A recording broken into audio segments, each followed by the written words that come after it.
Yeah. It just goes to show you how disease impacts those around us. Yes. So it overcomes the 6 research-backed reasons that goals fail. It's a small change. It may seem big for some people because Yeah. it just depends on who you are and, what your goals are. So not only are you and I, Melissa and Amy, different and need different things, but me today may need different things tomorrow. Well, hello and welcome to the show today, Amy. We're so happy you are here. Thank you so much for having me. I'm excited to be here. Yeah, same. This is obviously type 1 diabetes is something, there's 2 labels we get living with this disease. It's chronic disease, which and obviously that's pointing to the fact that as of today, there's no cure, although there's lots to talk about it. But I think a lot of us too, whether you're newly diagnosed or like myself, I'm coming up on 44 years with type 1 diabetes. It's crazy. There's always that, why did it happen, right? So we're going to be talking about the autoimmune disease process, right? What's happening to our body. So before we get started, what are you hoping the listeners walk away with today? Well, if you know me, you know I am slightly obsessed with habits. I love them.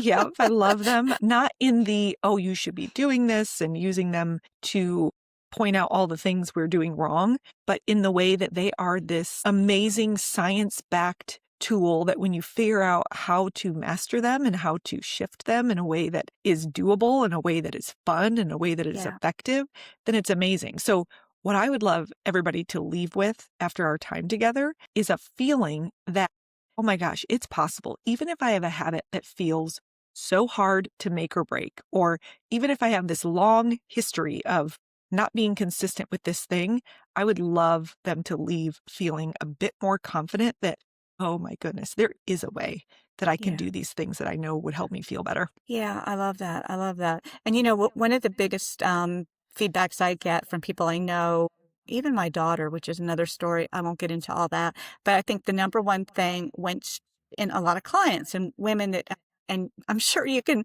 add on to this, when they start to kind of get that consistency, because I'm like you, I'm very routine.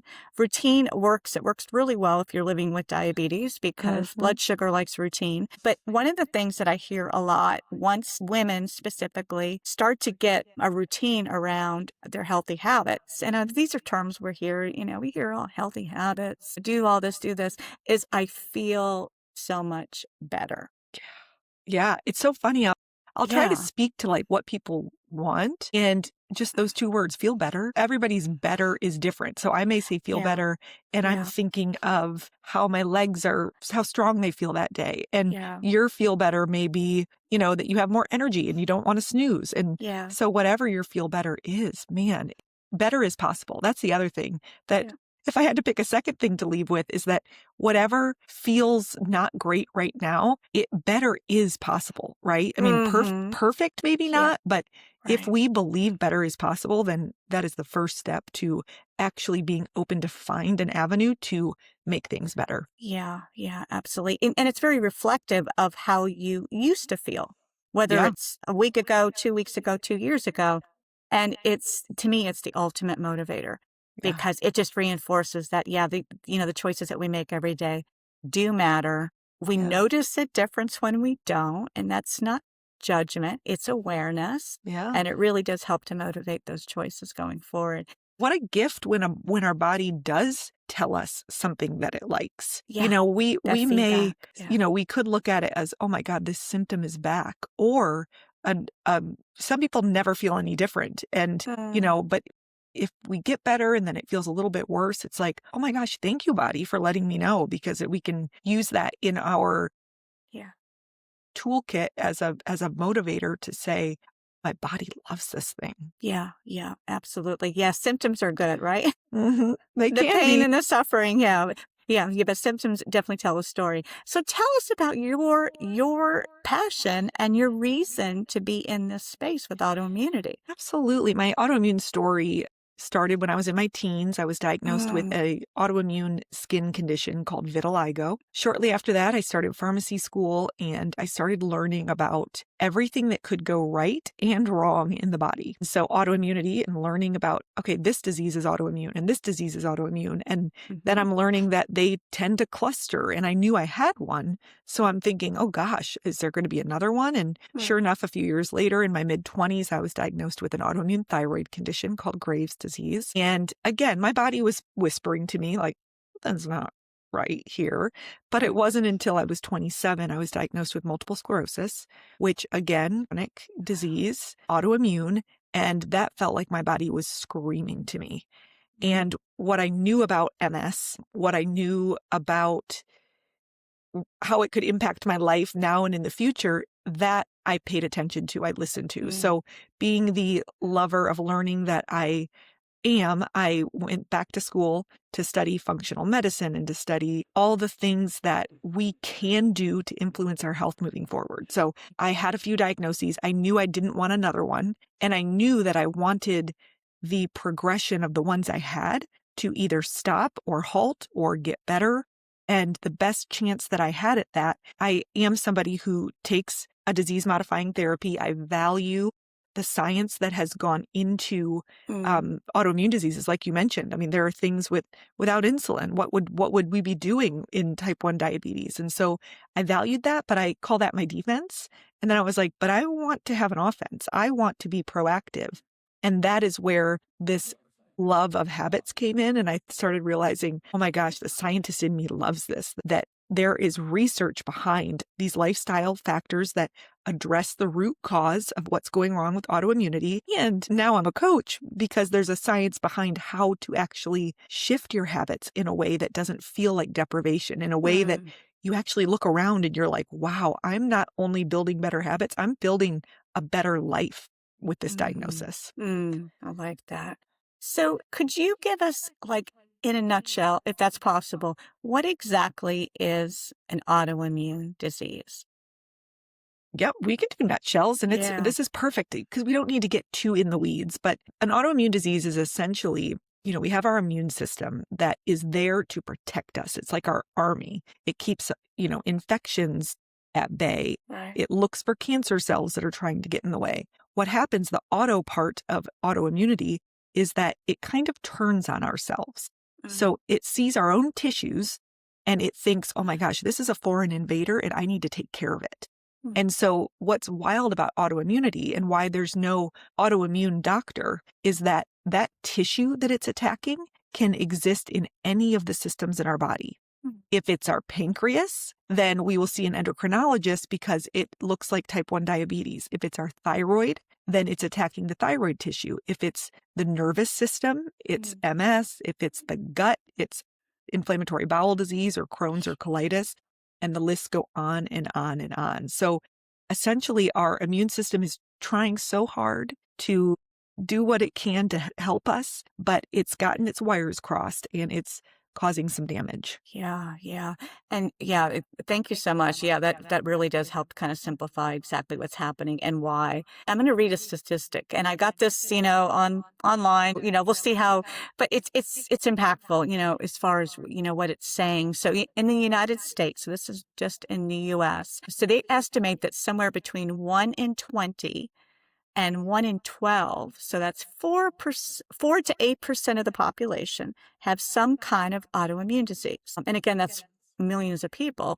Worldwide, it's estimated that it's about 5 to 10%. So, Yeah. you can just kind of expand on that. And, it's interesting because maybe it's because you and I are in the space and we live it. It almost seems like it's more than that. It's not that I want the number to be bigger, but there just does seem to be a lot more diagnosis happening.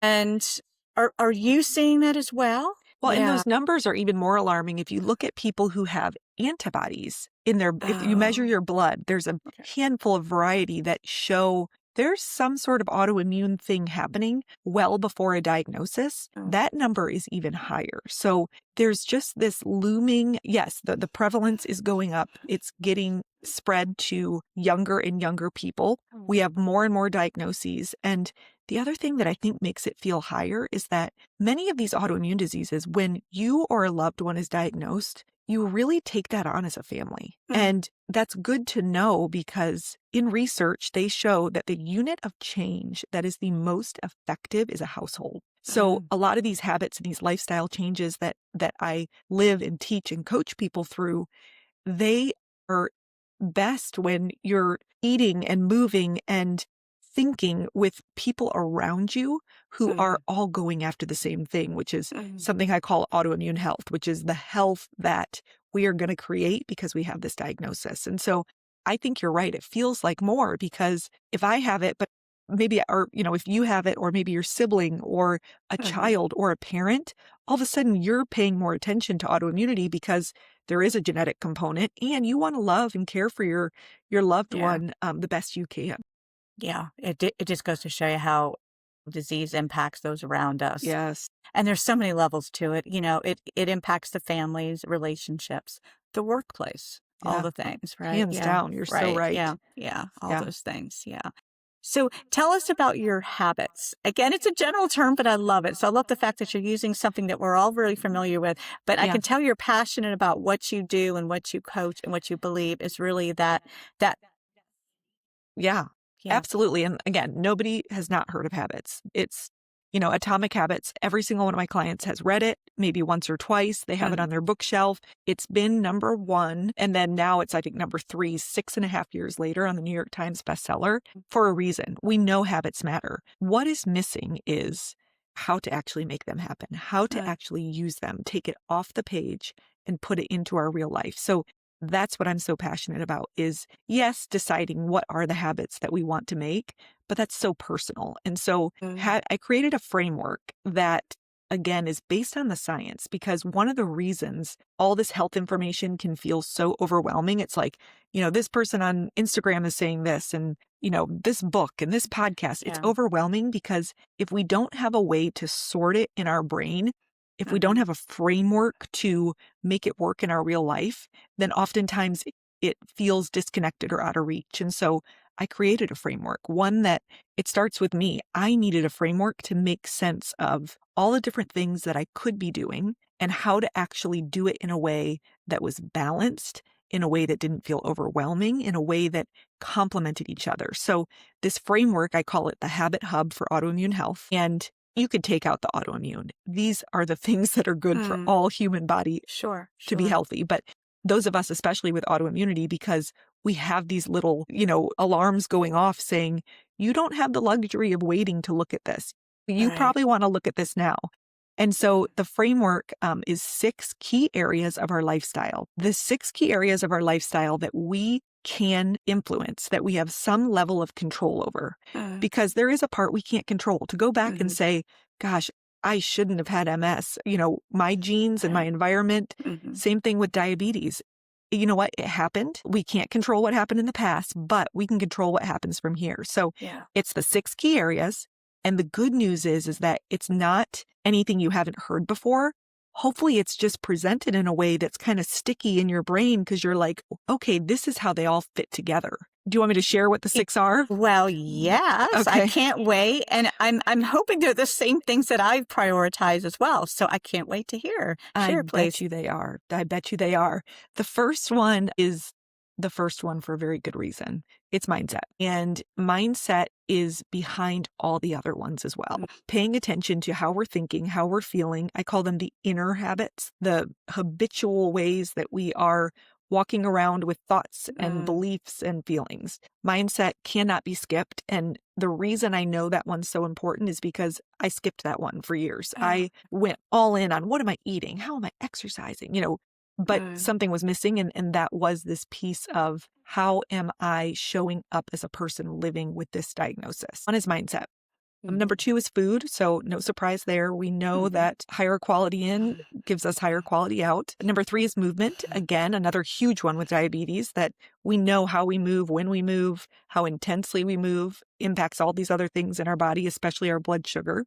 mhm, Number 4 is rest and relaxation. So this is how we ensure that the modern, busy, stressful world that everybody likes to make seem like it's normal. It's common, but it's not normal. Really looking at how do we rest and relax these systems. That's what the rest and relaxation is for. Number 5 is relationships or connection. Yeah. We need connection. We just can't get around it. We Yeah. need to be intentional, and it's so healing for our bodies. And then the 6th one is one that you probably hear less often, but I call it the good stress. And I'm putting air quotes around good Okay. because there are some short-term stressors that we can take on in our, metabolically or emotionally or cognitively that we get stronger through. And so that's kind of our chance to say, what is the thing that feels tough, but I know if I do it, I'm going to come out better for it. That's where the good stress comes in. So I've never met a habit that doesn't fit into one of those 6 key areas. And so you can rest assured that, we're kind of hitting all the areas, and it works best if we don't neglect one area. We all have one spoke we tend to neglect. Mine is rest and relaxation, probably a lot of us with autoimmunity, but knowing that we have a system to hit these different areas is one way to get around that. Yeah, that's awesome. I love it. And yes, all very, very familiar. I love that. Now, a lot of women listening feel like they know what to do. So some of the things that you mentioned, which is, I think that's one of the first things I learn, when I meet and work with clients is it's not that they don't know. Yep. They don't, they know the particulars throughout their day and their routine that could help them with blood sugar and, which helps sleep, which helps the food choices, which helps them, we all know. So but what's that hiccup with staying consistent? What are you finding? Yeah, common sense is not common action, right? So honestly, that hiccup is first acknowledging that change is not easy, but it's also not your fault that it's not easy. We are humans, we have a human brain, and there is something called the motivational triad that has kept humans alive and allowed us to evolve over the hundreds and thousands of years. And it will make sense when you hear what those 3 things are. The motivational triad is that we are designed to seek pleasure, we're designed to avoid pain, and we're designed to conserve energy. And if you think back to prehistoric days, we needed to be able to do that. We needed to be able to find the berries to get the sugar. We needed to be able to save our energy in case we had to run away from a tiger. Right. And so in the modern world, things are different. We can go to a grocery shelf and have more calories than somebody could consume in a lifetime beforehand. And so we have to be onto ourselves. We have to work with our brain and recognize that we need to get smart and we need to overcome these natural tendencies of the brain and do it in a way that feels good so that it lasts for good. So my entire body of work is doing just that, is using what we know about the science, making it simple, doing it in a supportive way, strategic way. And the last key part of that is that you have to be at the center of it. The self is a key piece that nobody else can tell you what is right for you. And so again, letting yourself kind of step in as an expert of what your body wants and needs, with the help of others, of course. Sure. But oftentimes that missing piece is taking information that's one-sided. You're hearing about it, someone telling you, but the person telling you doesn't know anything about you. And so that is where we're missing that human component to help really figure out how is this going to work for you. Yeah, I really like that. And often it falls apart when we're getting older too. So, right? So you hit 40 or maybe even earlier than that. I'm not sure your age and you don't need to share that if you don't want No, to. I don't mind. But not only midlife, 40-ish is what we kind of term that, but also, obviously managing a chronic illness like type 1 diabetes. But, there's so much to juggle and choose. Do you begin your day with intentions as far as, whether it's planning, journaling, any sort of written way? Is that how you do it? I, without proudly saying, I'll be 42 this year. So I love my 40s. They're like my favorite.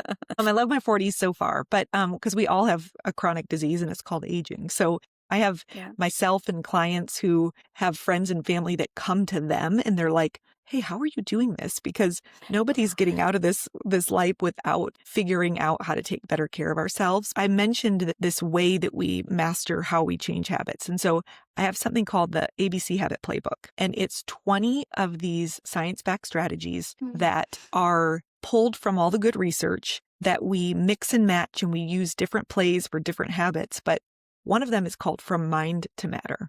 It taps into what we know about how taking something out of our brain and making it real in the world, whether it's journaling, whether it's posting a picture of, like you mentioned, an intention, or, celebrating or sharing something with other people. We have to get it out of our brain and into the real world. So knowing that is so powerful, I do a lot of documenting outside of my brain with trackers. I use Okay.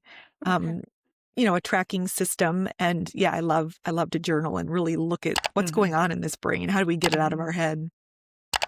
Yeah, absolutely. So let's talk about habits becoming inevitable. So what do you mean by that? I love that. I like to say that they should be fun, and they should be effective, and they should be inevitable. And the way that I say they become inevitable, first of all, this ABC Habit Playbook, right? So it overcomes the 6 research-backed reasons that goals fail. So if we have a goal to make a habit and we ahead of time know all the reasons that a goal could fail, and then we have a plan for how to overcome each of those reasons, that's how it becomes inevitable. It's almost like when you're studying in school and you have the answers to the test, or, first you have the questions to the test, then we have the answers too. We just have to take the test. Uh-huh. And so they become inevitable when we are willing to keep going, when we're willing to try different strategies until it works. You know, Mm. things that are important to us, if we set it as a goal, if it's important enough to make it a goal that we set, then sticking with it until we find the strategy that works. I'm Mm. never giving up on myself or a client. And so as long as we keep working towards it, we will get there. Yeah, I love that. It's the difference between willpower or discipline. That's a good one. Think about the word willpower. Our will is another word to say that is like our desire, right? What's our Mm. will? So if we are doing something that we feel like we need to exert power over our will, then likely that thing we're trying to do is not something we really want to be doing, right? So Yeah. instead of wishing for more willpower, we will amp up the desire. So one of the first things that we need to do before we set any goal is that we have got to ensure it's something that we want, like deeply want. And, people will often know, well, yeah, I want to be healthy. No, why do you want to be healthy? What does that look like day to day? Who is going to have their life changed because you're healthy? What are the things you'll be able to do because that you can't do before? And we can get a lot more granular. Like, let's say your goal is, we know how important sleep is for diabetes. So let's say Mhm. it's to get a better quality sleep because your blood sugar and your A1C is going to sing its praises. That can be broken down into many, many habit goals. It could be getting in bed at a certain time. It could be Mhm. turning off blue lights, all these different habits that can Right. help. And so tying that to the desire for what that habit is going to get you is so much more effective than, again, just trying to exert some sort of power over your desire to sleep Right. better. Right. Right. And that's definitely something that I've overcome in my years. You Well, know, it, it's not something we have to do, but it's yeah, something we get to do. yeah, In that relationship with yeah. And managing it. And again, the things we can't control, there's one thing we always can control, and it's who are we with this diagnosis? Who are Mhm. we Mhm. with diabetes? Who are we? And others are watching, and Yeah. sometimes just asking yourself, like, who do I want to be with this? And it can really create an awareness of Right. maybe some Right. things that are worth looking at shifting Yeah. or changing. Yeah. And it sounds like your journey with MS and all of the and the graves and all of that, it's propelled you to help people. And that's another thing. We're fortunate, both you and I, we work in a space where, not only do we live it, but we manage it, but we get it. So there's a lot of connection there with the people we get to help. Yeah. But, saying I've said is, I turned to pain because I didn't have a good relationship with type 1 diabetes when I was younger. Mm. It was just something, it was a burden. It was just something I had to just do the best at. And of course, my results and my health mirrored that. Yeah. So it's just like what you say, what we put in mentally, spiritually is what we get out. Yeah. And that can only help other people. Yeah. That's just how we want to show up, right? And you nailed it. One of those spokes of the Habit Hub is connection. And I say it's connection to others, it's Mhm. connection to ourself, and it's connection to our diagnosis. And so you nailed it, where we have a relationship with this disease. Yeah. Whether we call it that or not, that's what's happening. And so, if we can look at that relationship and say, I want to improve this relationship just like I Yeah. want to improve it to a loved one or to myself, Yeah. then things can really change, because Yeah. this is some of the woo woo, but our bodies can feel if we're frustrated with them. Yeah. And, so sometimes finding those positive, more loving thoughts towards ourselves and our diagnosis Yeah. is counterintuitively the thing that actually can help improve the relationship. Absolutely. Yes. Yes. Just to feel at peace with it. Yeah. Oh, Right. Right. Right. peace is like a feeling or an emotion. And so a lot of people think of habits like, how are you eating? How are you moving? But did you know you can set a goal that you want to feel more peace or you want to feel more joy? And we will apply, again, the strategies from the playbook in the same way to make that feeling more habitual. And so Mhm. you said peace. I have spent years building up the habit of peace so that my body is more comfortable there. It goes there quicker. And so Mhm. I think peace is one of the most juicy, nourishing emotions that if we can find our way there, Absolutely. pays us back. Absolutely. I totally agree. So let's shift to so how do you think hormones and fatigue and tiredness, all those things that just kind of happen when things are shifting. And in our case, unpredictable blood sugars. My listeners are like, you're speaking our language. Yeah. So how do these change the way that we approach these habits, Yeah. especially the ones that you mentioned, movement, food, and rest? Yeah. Yeah. One of the cool things about the playbook is, and again, what makes these inevitable is that we look at every obstacle that tries to get in our way of doing the things we want to do, and we turn those into problems to solve. Mm. And so you nailed it with, we have hormones, we have certain energy realities that are happening. And so there is a play from the playbook called master plans or master planning. And so that's the whole idea, that we have got to set ourselves up for success by planning ahead. And so with blood sugars, let's say, we may not be able to control what happens. Even if we eat the exact same thing, it could be a different temperature. We could have moved differently. So we want to have a few different plans. We want to have a plan A, which means everything has gone amazing. We want to have a plan B when, okay, maybe this was what happened and this is how I'm going to handle it. And maybe a plan C. You know what? If it needs a D and an E, then we do that. But we always have a plan to take care of ourselves. And a part of every good plan is also to have a good self-talk plan. So if this thing happens with my blood sugar, if this thing happens with my energy, what am I going to say to myself? Am I going to beat myself up and say, oh my God, you can't do it because of this? Or am I going to say, sweet love, like, you did not anticipate this crash after this. Like, don't worry, I got you. And let's follow through with plan C, let's say. And so we start to just build this relationship with ourselves that is loving and counts for the uncontrollable things that may pop up. Yeah, I love that. Really good, really good. So, what's one mindset shift that you see that immediately helps people stop with the self-blaming when they can't stick to a habit or a plan? It could be as simple as you have this autoimmune disease, right? If you see autoimmune and there was like a blank underneath it, and you were like, fill in the blank, most everyone would say autoimmune disease. So a global mindset shift is, what if you saw autoimmune and you automatically filled in with health? What if you started to look at the disease as an opportunity to shift to the choice that could bring us closer to health, or the reason that we are going to do this thing that will help our future health? And so that's kind of a global shift, and we can talk about micro shifts all day. But if you open up the idea that, wow, autoimmune for me could be the reason that I feel better or that I get healthier into the future, like just opening up the possibility to that. You may feel a sense of curiosity or hope or like, ooh, how is that possible? Mhm, mhm. Yeah, I like that. That's really good. Now, can you share an example of a habit that feels small on paper, sounds easy, but creates a big ripple effect for energy or blood sugar over time? I can think of one, and I'm going to be curious as to if I it want to hear happens to be yours. the same. Do you want You to want to go hear mine? first? Oh, Yeah. sure. And for Yeah. me, I think, and it's interesting what you said because one of the things that you mentioned was rest and relaxation. Sleep is obviously a part of that. It's the same sort of hub.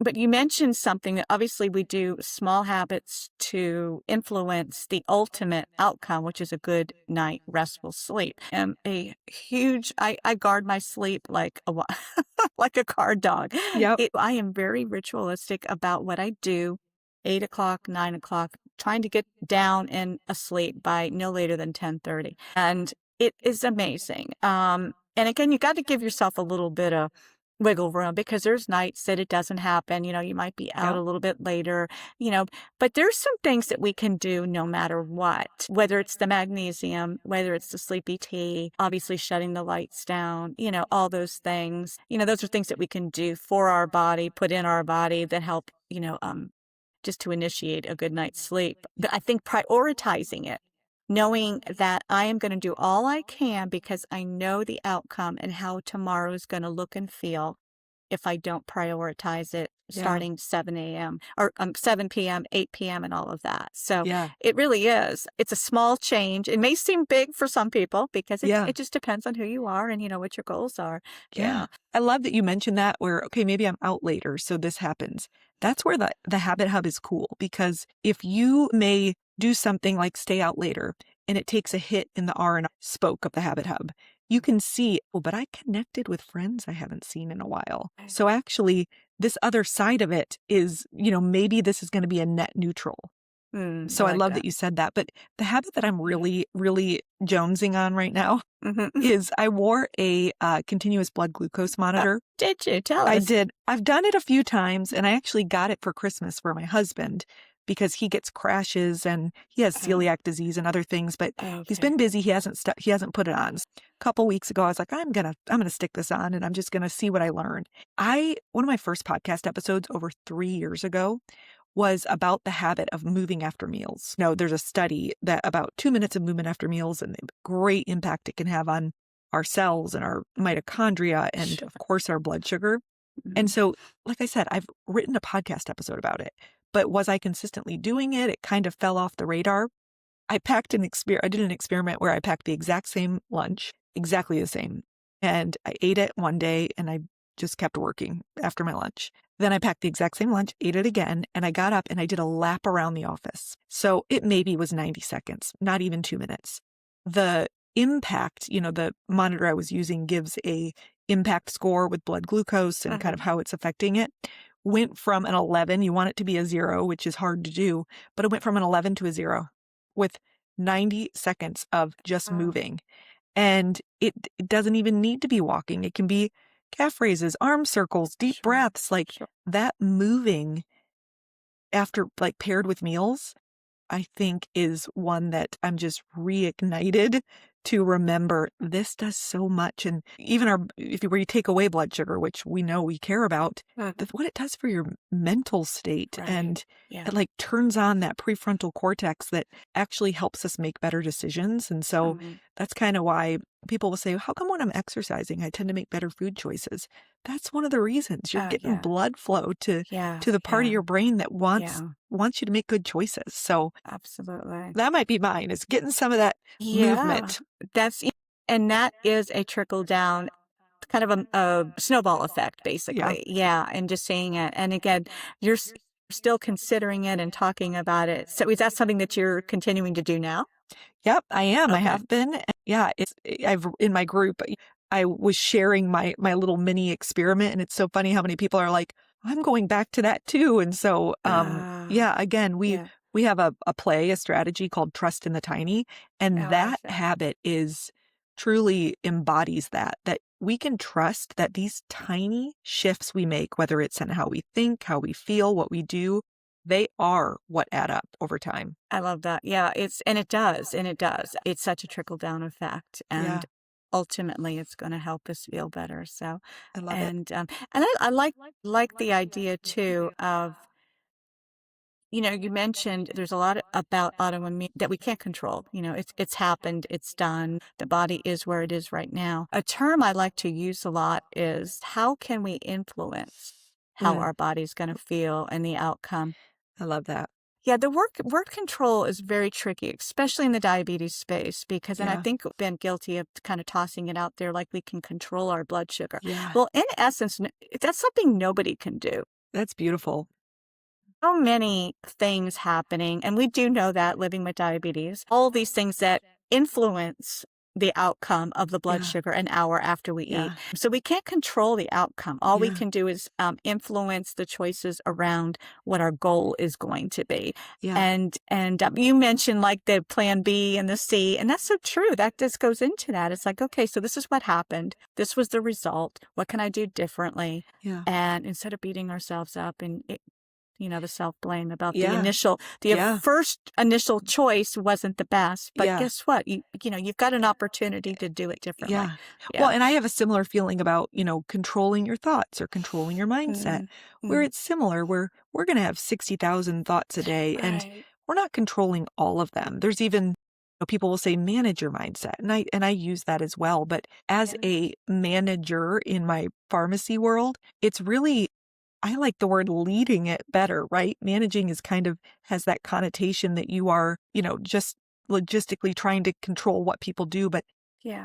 being a leader of how we're thinking and being encouraging, knowing that there's ups and downs and we're human and we make mistakes. And um, yeah, it's words are, that's another play from the playbook. It's called Yeah. Words Matter.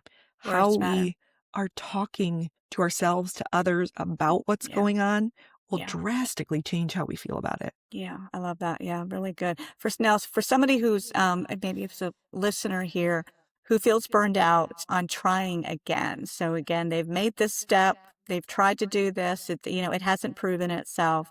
So what's a gentle way do you think to restart without that triggering, here we go again, feeling I hear this quite a bit. Yeah. It's that reinforcement that or they avoid certain things. And I'll use exercise as an example. They've had a bad experience doing something that they know is good. They know it will help their blood sugar, but they've had that bad experience doing it. So they'll take the step back and then they'll avoid it just Yeah. based on they're just assuming that the same thing is going to keep happening. Yes. Um, Yeah.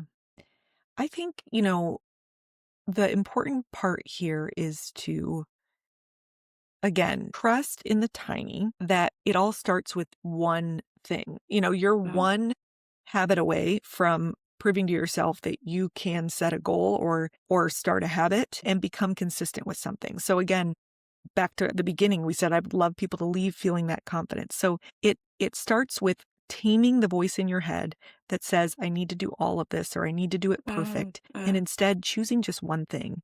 Back to desire. What's the one thing you want? I created a free quiz that I'm thinking we can link to that helps you identify which of these 6 key areas may be a good idea to start your one thing in, because it asks you a few different ways how to really pull out what that desire is. And if you don't want to take the quiz, then you can just ask yourself, where do I want to start? But mhm. if you want to take the quiz, you can get your answer and then some follow up and support to help you do it. But I think just starting with that, trusting that, starting at one place, realizing that this is a skill that if we take the time to learn it, and it Mhm. doesn't matter what habit we apply it to first, that skill is one you get to carry with you for the rest of your life, for every other habit. Yeah. And at the beginning of the year, 70+% of people want to eat better, 60+% of people want to move more, only 20% of people want to learn a new skill. And Oh, so I want to flip that. I want everyone to first say, if I want to eat better and if I want to move better, I better smarten up and go right. learn the Learn. skill of how to do those things, because Right. then they're yours forever. So Yeah. ask yourself, what is the one thing I want to do? Mm. And of course, I would love to guide you through the quiz if you want to take it as well. Yeah, But yeah, that'd starting be there, fun. starting Okay, there is really huge. good. Yeah. So, we talk about when we can bring in things that are that's going to feel good in the present. So a lot of the listeners here, we're midlife and hormones are all over the place, perimenopause, menopause, and constant fluctuations based on the lack of hormones and the blood sugars. Again, how that influences our blood sugar. How is this something that we could work in when it seems like it's forever changing, at least for the next 10 years, based on the the common length of perimenopause? Because I'll tell you, this is something that weighs really heavy on a lot of the women I know. It weighed heavy on myself in those early days. Yeah. I mean, I think things like this, and I'm just going to play devil's advocate for just a second and I know it changes when things change. So Yeah. how do we accommodate the change that's happening internally, hormonally, when and these women, we are intentional. We Yeah. want to feel good. Yeah. We've been living with this disease, this chronic disease, this autoimmune disease for years. Yeah. And suddenly it's not, the Yeah. same things are not working anymore. Yeah. There's an old proverb that says you can never step in the same river twice. And that's true for us. So not only are you and I, Melissa and Amy, different and need different things, but me today may need different things tomorrow. And Mhm. Melissa today may need different things in 5 months. So again, this skill of learning how to become aware of what you need, what feels good in the moment, it is a skill that is going to serve you because I talked about planning earlier on this call and how good it Mhm. is to have a plan, but we may not get to have this plan that for the entire year, because things are changing. And so it's being adaptable. It's being willing to recognize that that version of me, that actually felt really good, but now Mm. it didn't. So where's that curiosity again to shift it and find what does? Yeah. And, like I said, I love a plan. I'm a planner, but we have to hold those plans loosely and we have to be willing to learn how to read the room, AKA our bodies, and Our body. adapt it. And the good thing is things that feel good tend to be pretty good for us, not the feel good that is like the hit of dopamine from processed foods or, Right. like that gluttonous feel good. Things that like we know are nourishing our soul, they tend to also mirror good hormonal responses and our cells get to enjoy being bathed in those Right. nourishing things. So I would say to that is hold a plan loosely and instead go back to what is that skill where I learn how to ride these waves. Yeah. Yeah. Especially when it's very chaotic and Yeah. yeah, Yeah. where the terrain is shifting. Yeah, it's really Yeah. good. So getting these skills, and this is hopefully we have some younger listeners listening today. The sooner we can get on Oh, board with this, again, this mindset yes. and where we want to be, it's going to help support us when things Yeah. are a little bit more crazy. Yeah. Yeah. As with aging. I've been Yeah. waking up and stretching mainly because my body says this feels good. And so you better do it. And so I've been waking up and stretching for years. And speaking of younger listeners, it's such a habit, that ripple effect. My nephews and my niece will wake up and go, when, if she wakes up late, she'll go, did I miss our stretching? And so, I can only feel so much pride that if she is seeing, oh, we can get up and take care of our bodies in this way. And Yeah. I'll go, oh, I'll stretch with you again, baby girl. Really. Because Good for again, this you. body can always need it. So Yeah, yeah, absolutely. we're never too young to start. No, no, definitely. And No. again, all the things that I can just just share personally, all the things I wished I'd known a little Yeah, sooner, a lot sooner. absolutely. Yeah. Yeah. So yeah, Yeah. never too early to get it. Yeah. Just kind of situated for yourself for sure. Any closing thoughts? You've shared some amazing tips, and it's been nice just to get to know you Yeah. and yeah, to learn more about you as a person. Is with what we opened with, that Yeah. change is possible. Change can feel good. Change can be something that you get excited to learn how to do, back to the skill. And really, let's all create a world where there's more and more autoimmune health, which is the health we're going to create Yeah. because we got this Yeah. little nugget handed to us that goodness we sure didn't ask for and we sure don't want, but let's figure out what to do with it. Yeah. I really appreciate that shift on the term. It's autoimmune disease. Because anytime we hear the word disease, we Yeah. think sick. Yeah. We think ill, we think inevitably not able to care, but I like autoimmune health. It's a beautiful spin. Very, very Yeah. nice. So tell our listeners how they can connect with you, Amy. Sure, you're listening to a podcast, so I'm thinking maybe you like podcasts. I do have a podcast called Autoimmune Health Secrets, and I named it that because it's no secret that Yeah. habits can help. But again, what the secret is this skill, is this approach. And so that's a fun place to hang out. The free quiz is a great way to get your number one area, your number one spoke of the habit hub. That will land you also to get emails from me. So you can hit reply to any email from me. It's just me answering and ask me something specific about you.